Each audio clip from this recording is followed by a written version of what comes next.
My girlfriend had been the first to see it, while I had been the first to see her. Tara, what the hell are you doing? I had found her kneeling on a hill between a triangular-like pattern of tall pine trees and digging furiously into the dry dirt. Fresh blood stained her palms, yet she showed no signs of feeling any pain. I reached down quickly, putting my hands on her shoulders and attempting to pull her away.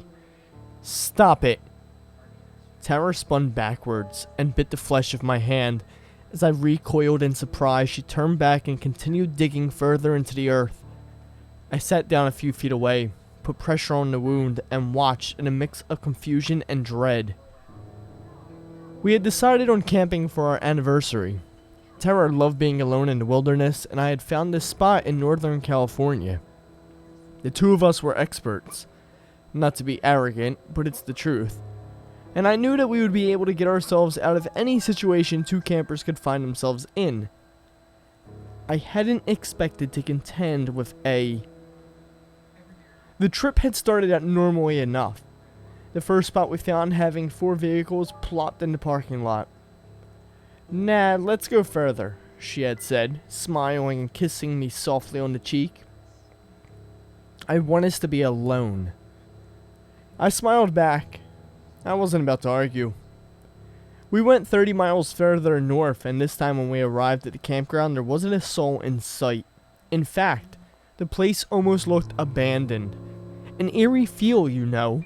A dumpster or two knocked over, I assume from bears. And the vines and various brush were starting to creep over the path and take over. We walked for 3 hours, stopping occasionally to kiss, and always joking about school.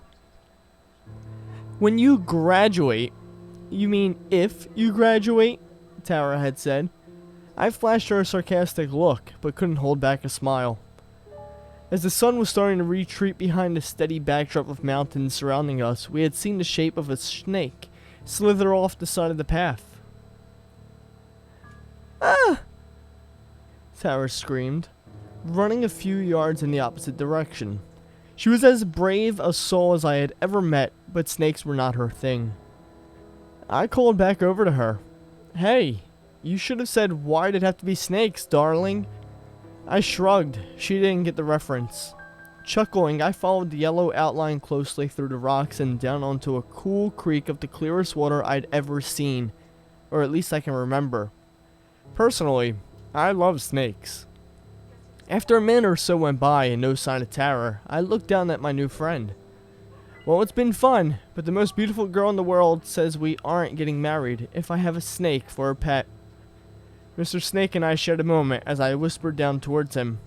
"I just want you to know, you would have been my first choice." It had taken longer than I would like to have found Tara once I reached the path again. In those few minutes, I wasn't scared. I mean, not in a traditional sense, but there was something. Dread isn't exactly right, but it's close. Premonition, maybe? That's when I saw her digging furiously between the pine trees. Blood starting to cake with the dirt along her arms. She had bitten me, and I watched in horror as she continued. Jesus Christ, why didn't I get up to stop her? At least a ray of sunlight found its way through a maze of tall pines and fell into the black outline. It reflected back up into Tara's eyes, and she immediately began to cry as she fell backwards onto the ground behind her. "Jason!"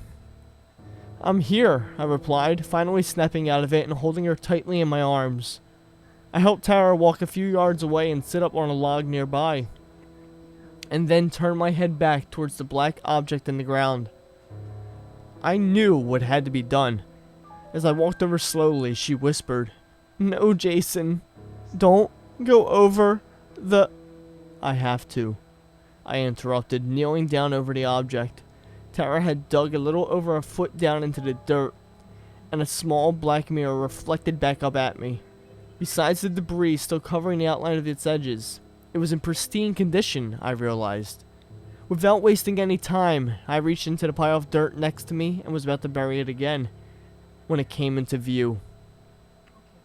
Inside the mirror was an old woman sitting in a wooden chair, in what looked to be the exact spot Tara and I were in now. 3 pine trees stood behind her, forming a perfect triangle. Her chair was in the very center. It wasn't exactly like a photo, it was more alive than that. Though she wasn't moving, it seemed as real as anything had before. I was so focused now on the woman that I had forgotten to apply pressure to my hand where Tara had bitten earlier.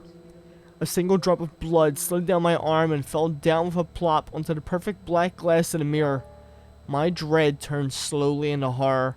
I watched as the old woman opened her eyes and looked up at me.